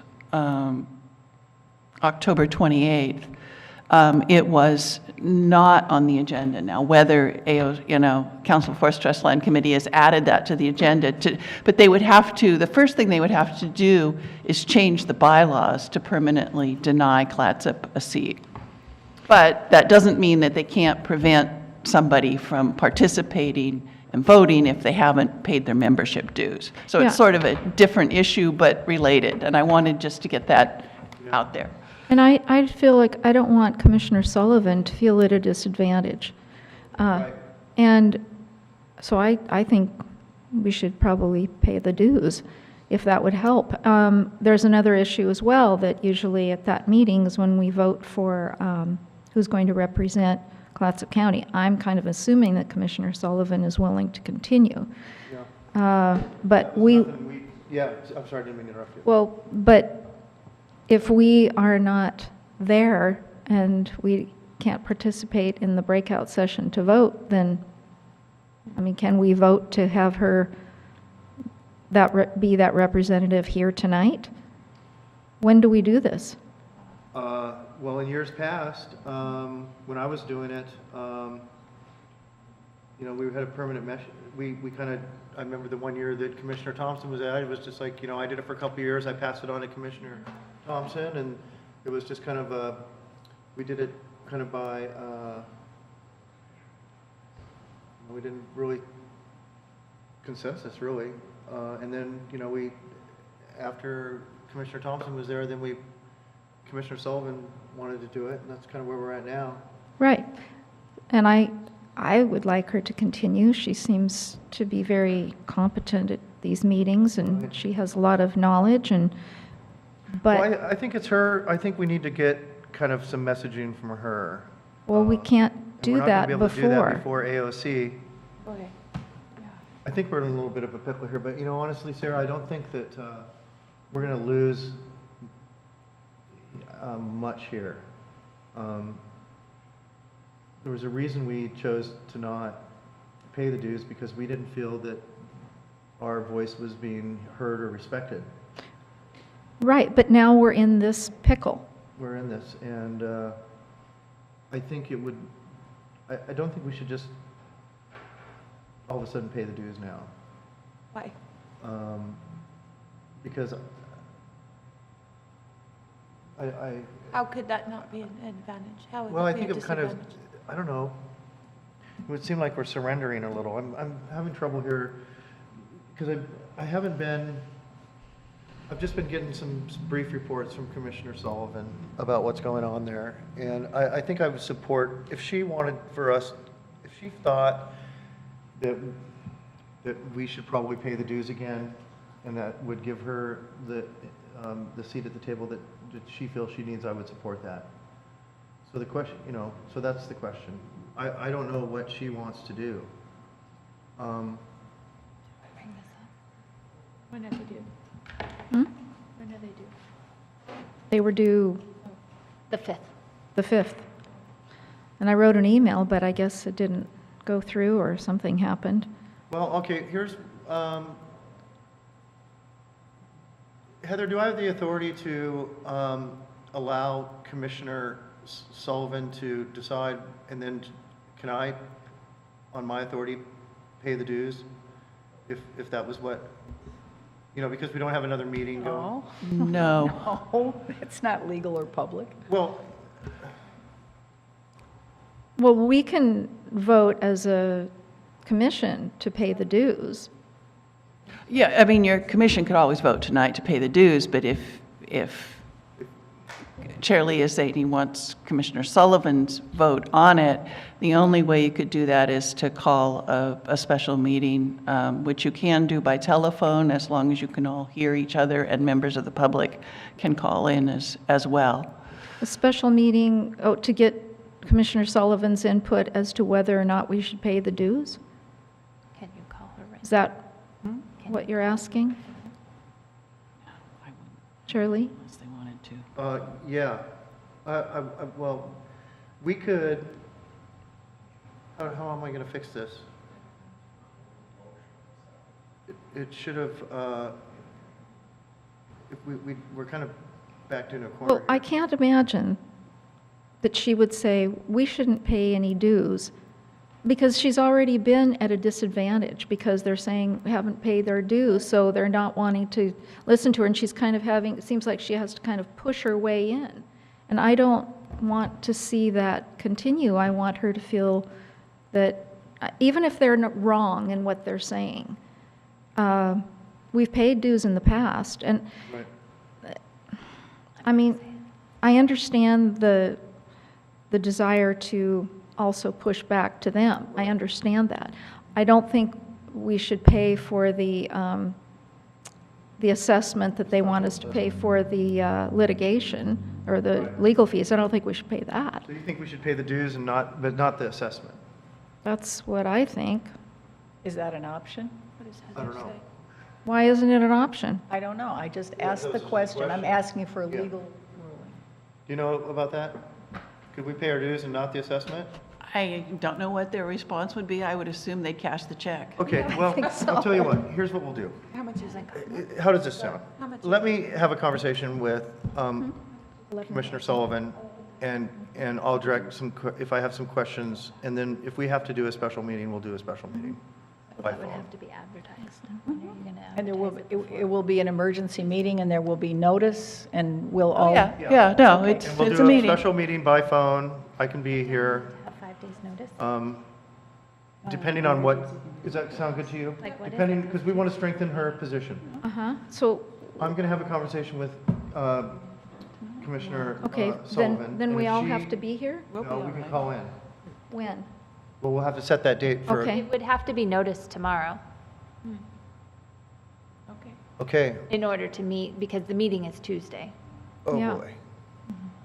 I will talk to Commissioner Sullivan. Today's Wednesday. I will talk to her tomorrow, and and it would have to be noticed by the end of the day tomorrow. Well, most likely before 1:30, I want to say, because there's a deadline as far as for the Okay. Daily Astorian to be So, able to. yeah, I mean, advertise. basically, that's how this is going to work.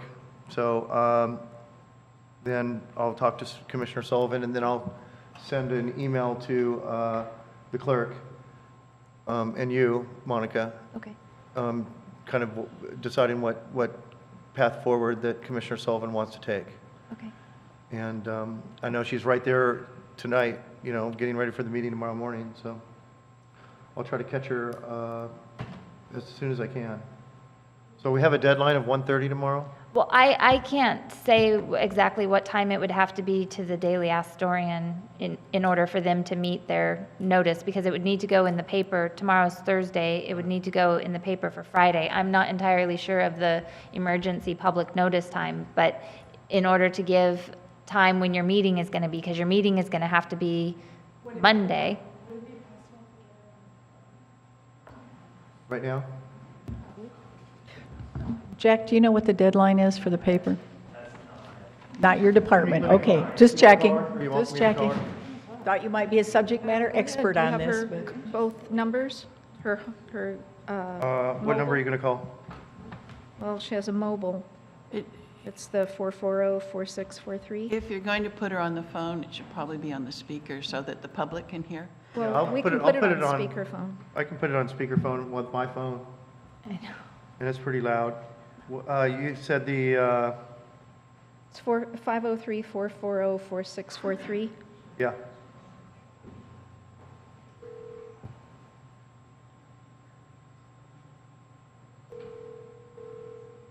That's not very loud. Put it up to the microphone. Well, you can tell us. Well, you might want to let her know what's happening Yeah, before you put her let me go talk to her here real quick. Just see if it picks up. Surprise.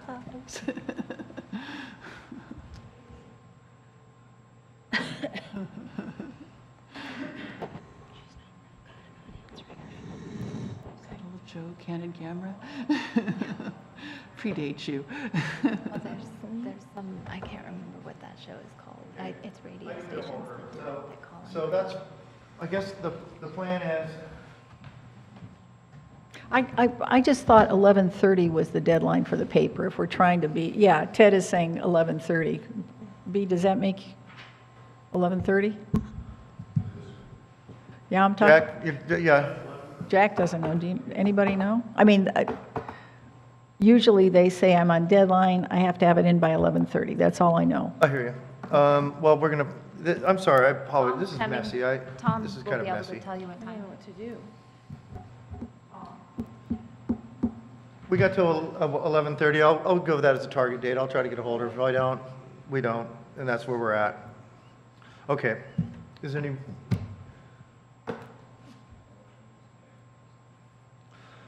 So, you're gonna be there.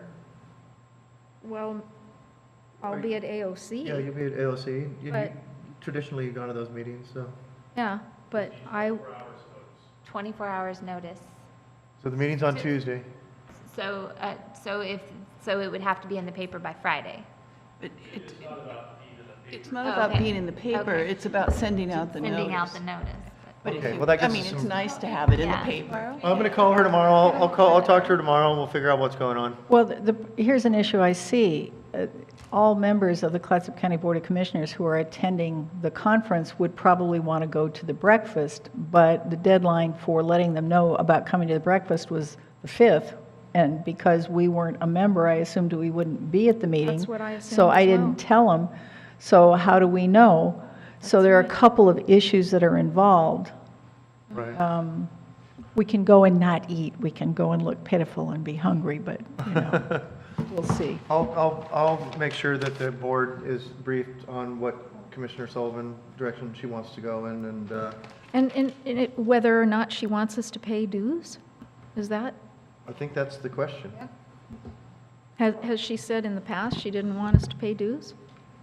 Well, I think that we didn't want to pay the dues, but the issue is, which is what you brought up, is that, there's about a seat at the table. And so I think we're just going to have to find out. In her letter that she sent out, she sent 4 possible solutions, one being that Clatsop County continues to withhold the CFTLC dues, but continue to attend the FTLAC meetings, not sitting at the front table and giving comments possibly during the public comment period. The second solution was Clatsop determines it will pay the CFTLC dues and work within the council and advisory committee to be heard. Her third solution was the state and local elections might bring changes, and these changes will suggest strategies going forward. And the fourth is Clatsop needs to know whatever the outcome, once the Lynn County lawsuit comes to trial, the verdict will be appealed either by the state or the litigants. The outcome will include millions and millions of dollars in legal costs, and the resolution will be years and years into the future, but we need to be mindful that emotions continue to run high in the communities involved. Yeah. So those were the 4 possible I solutions. think number 1 is the one that she mentioned to me. Well, there are Number only 2 really 2 solutions, pay the dues, don't pay the dues. Yeah. Right. I mean, we've already given notice, we intend to withdraw, and then not pay dues. So it's not really a surprise that they would say, you don't get to be at the table if you've given notice that you intend to withdraw and you haven't paid Right. dues. So Okay. we either participate or we don't participate. And if we want to participate, we pay the dues. And if Fair we enough. don't, we just withdraw. Okay. Do you have a little bit more information there, Sarah? Not really. The email sounds like she's leaving it up to us. She sent this out. Well, let me talk to her tomorrow, and we'll Okay. find out what's going on. Okay. So that concludes our business agenda. And now we have commissioner reports. Commissioner Thompson. Okay, so there was a Northwest Oregon Workforce Investment Board meeting on Friday, the 26th of October, when the new board meets and we look to define our goals. This is a good board to maintain liaison with. I mean, Commissioner Lee, you were on that board for a long time. They're good folks, they're doing good work. We're essential to be on that board as part of the advisory because we're part of the counties that are impacted. So I'm just putting that in the bucket list for people to remember.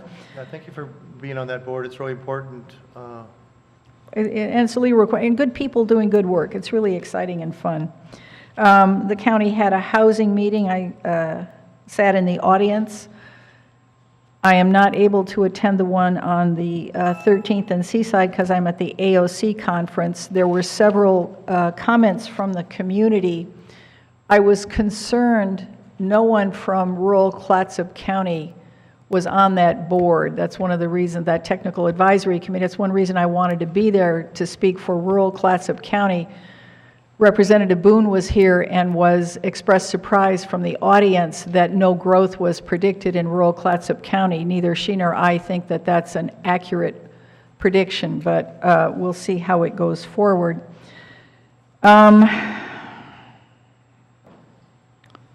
Tomorrow is Northwest Act and Coal Pack. That's our economic development arm. That's great. Columbia River Maritime Museum is having an annual meeting on the 9th on Friday.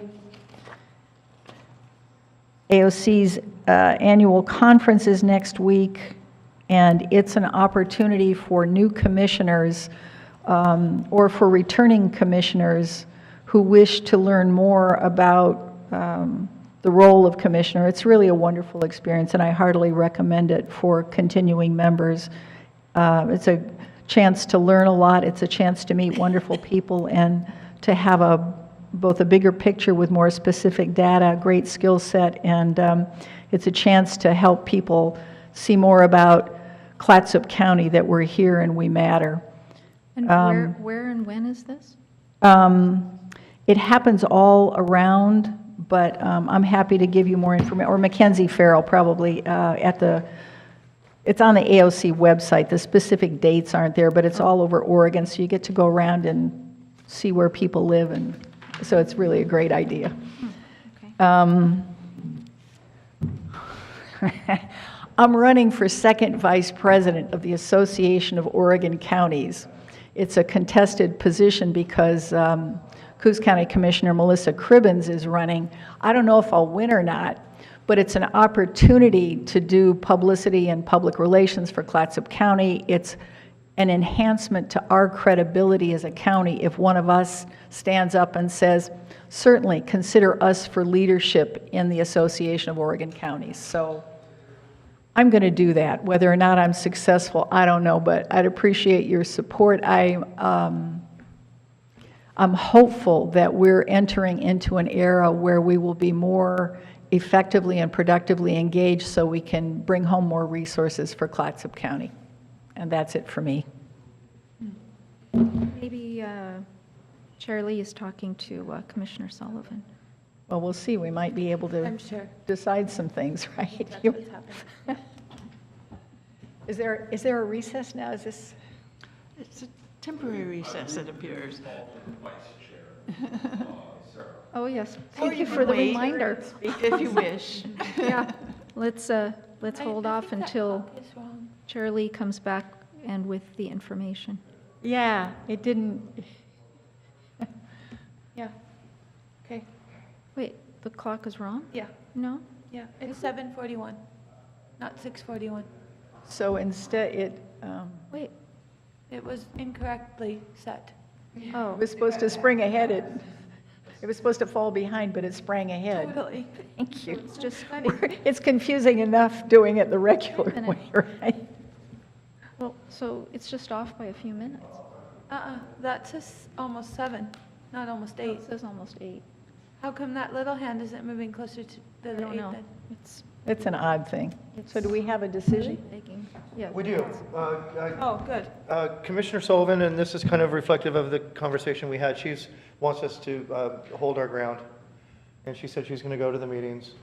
And they weren't listening to us before, when we were paying our dues, and they don't really listen to us now, but her intention is to go to every meeting and state her position or our position at the public comment if they won't let her, be a part of the regular meeting. So that's her decision, and I support that. I think that's the right move. So there's no 7 o'clock breakfast for us? You're going to have to bring your own muffin. It's And okay. that's okay. So we don't go to that meeting then, the CFTLAC meeting?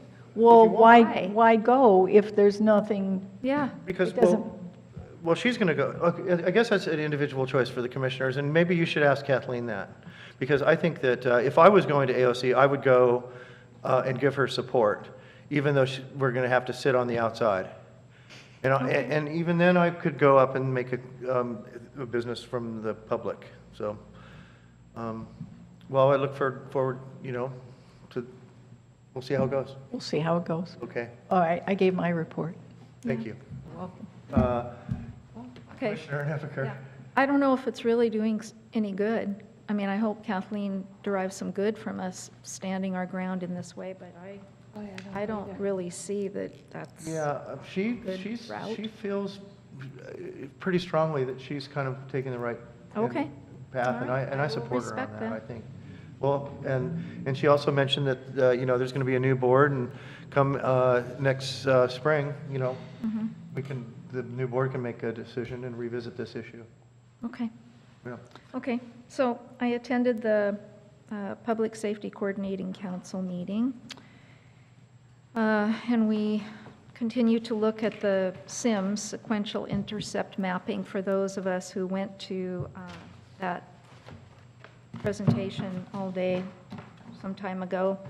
It's to bring together the different agencies so that people are served better, especially through law enforcement, mental health, health department, I suppose, hospitals, all of this. Yes, hospitals. So looking at gaps, and it seems like there has been some improvement, some changes have been made so that they're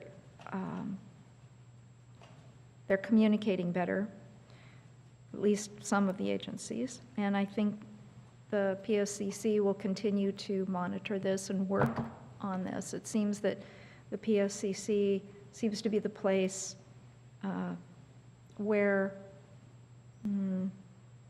it's the most logical to assess this and work on it and work towards better coordination.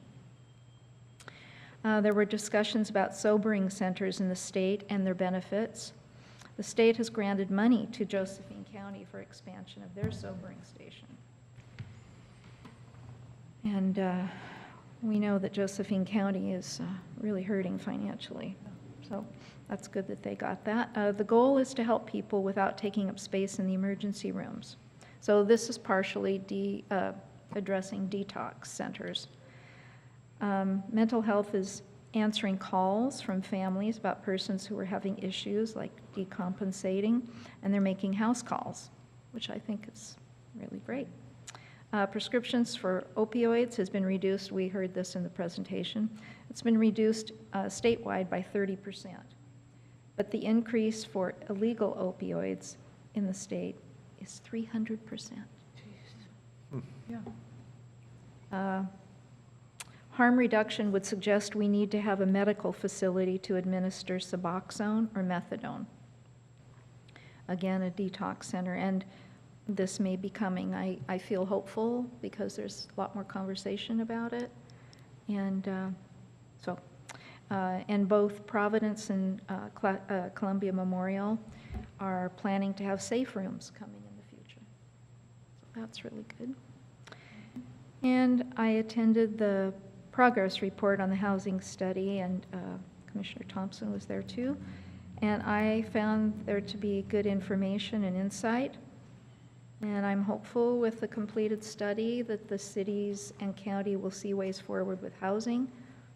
However, I see it will be absolutely necessary for each city to have the willingness, the flexibility, and commitment to resolve the housing problems for our workforce and lower income earners. And that's my report. Thank you. Commissioner Clement. Just a note about the transition money for the fishermen. It's been since August of last year when this all started, and they were supposed to award the money by Thanksgiving last year. They thought they could get it done by, and it's now almost Thanksgiving, a whole year later. And the end of October, they said they were in the final step. But there's no money still. There's 127 fishermen due a check. They've already applied. They already have allocated the amount that they're each getting, but there's no real answers for why, and no one can really understand why. Huh. I heard I that can't some really some tell of you. the fishers got some money already, didn't they? No. Nobody's Not gotten a yet. check yet. Well, if they have, I don't know about it. Huh. My family are several of the 127, and they have not. So we'll see. But anyway, that's where that very, money that was there for us and couldn't wait to get to us. And there's a lot of red tape involved with that. So I think my sense is that they didn't trust that perhaps we could handle it in a way that would be acceptable to them. That's what I think. And that's just an idea. I don't know, but I don't think they were pleased with, I don't think we all knew exactly and couldn't really come to an agreement for exactly how it should be done. And I think the uncertainty made us seem maybe not qualified. And that's my sense. Can you circle around and talk to Cam about that and kind of give I an just- update at the next meeting? Just I send can an provide email. an update once you guys are done. Oh, okay, Oh, thanks. great. Yeah, I just sent an email. I haven't heard back, but that was yesterday, I think. Just a note about the election results last night. I was really amazed at the county's support for the kids. Both the Warrenton school bond and the Astoria school bond passed by like 60%. So there's a lot of support in our county for that. It wasn't just a little bit of support. Do you know what the percentage was for the jail bond? It wasn't as much, but it still was fairly good. Paul knows. Yeah, I know, it was good. I think it was 58, right? 55, Yeah, well, that's it. Close enough. Good. Good close. enough. Good enough. Yeah, pretty, at least resounding. And then there were 4 school bond measures, all of them also passed in Portland. So I think that Oregon has been statistically low in all of our counties for graduation rates. We're one of the lowest in the country.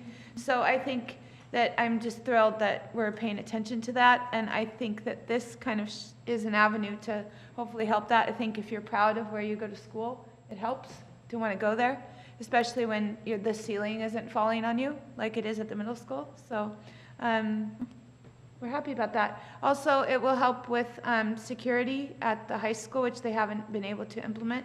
We have pretty good security now for all 3 elementary and under 9 schools, but the high school, they haven't been able to do anything, and this also has some language in there to help with that and figure that out. So it was very good for our future.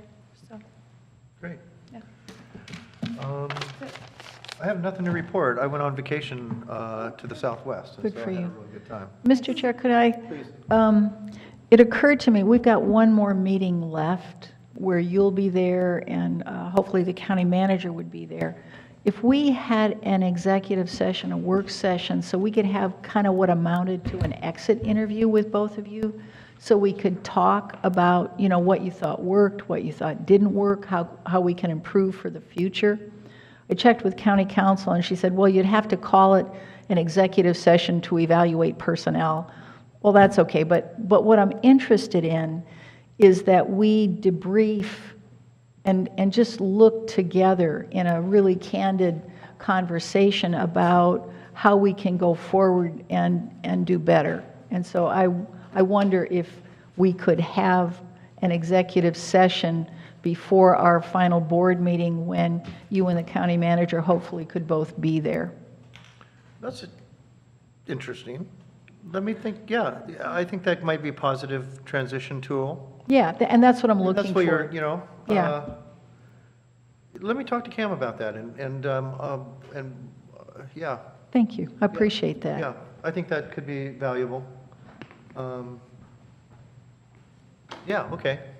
Fair enough. Graceful. Okay. I'll think about that. Yeah, that's interesting. I don't know if it needs to be an executive session. I don't think I have anything to say that's top secret. Well, I don't know, I mean, I'm just looking to have it Yeah. be comfortable so Comfortable people and feel, candid. I hear you. you know, and so whatever it takes Not to a bad do idea. that. Okay, thank you. Uh, And it's cheap. It is. I have nothing to report. Interim County Manager Monica Steele. I do. So I did receive today at about 2:20 a contract from the state to sign. And so I do know that when notices were sent out to the fishermen, it was said that by the end of the year, we would be distributing funds. So this is the necessary first step for them to release the funds to us. We do have everything in order, so then we can start processing the payments for the list of fishermen. So Once we now- receive the funds, yes. So now it's kind of in our court. Yeah, Okay. I mean, Cam, hopefully he will Yeah. be here tomorrow, otherwise I can sign No, it I and mean, get it that's- sent back but- to. But there's no more back and forth with, Nope. you're not completed yet, right? This is, this is, Super. Done. Super, that's okay, yeah, but that's super good news, thank you. yeah, we don't have the money yet, but this Right. should say we agree and we'll release the money to you. So, Yay, thank yes. you. Maybe for Christmas, news. huh? Yeah. Yeah, that's awesome, And wonderful. I also just wanted to add that there is, since this is the last meeting for November, but on November 27th at 9 a.m. here at the Boynton is the Senior Officials Workshop. So any commissioner-elects, if you can attend as well, I know that Tiffany Brown would love to have you there. But you do need to contact her or Vince to just register and let them know that you will be here. And This is the flyer. yes. What is this for? It's the senior officials workshop, kind of talking about as a senior official, what your role in an emergency would be. November 27th. November 27th at 9 a.m. And then just last thing, as mentioned, the jail bond passed. And so we will begin the next steps as far as working with the underwriter to begin our process for remodeling OYA and coming up with a new name. That's all. Great, thank you. The meeting's adjourned. Have a great night, everybody. Sarah, do you need to see the flyer? I'd like to see it. You got it?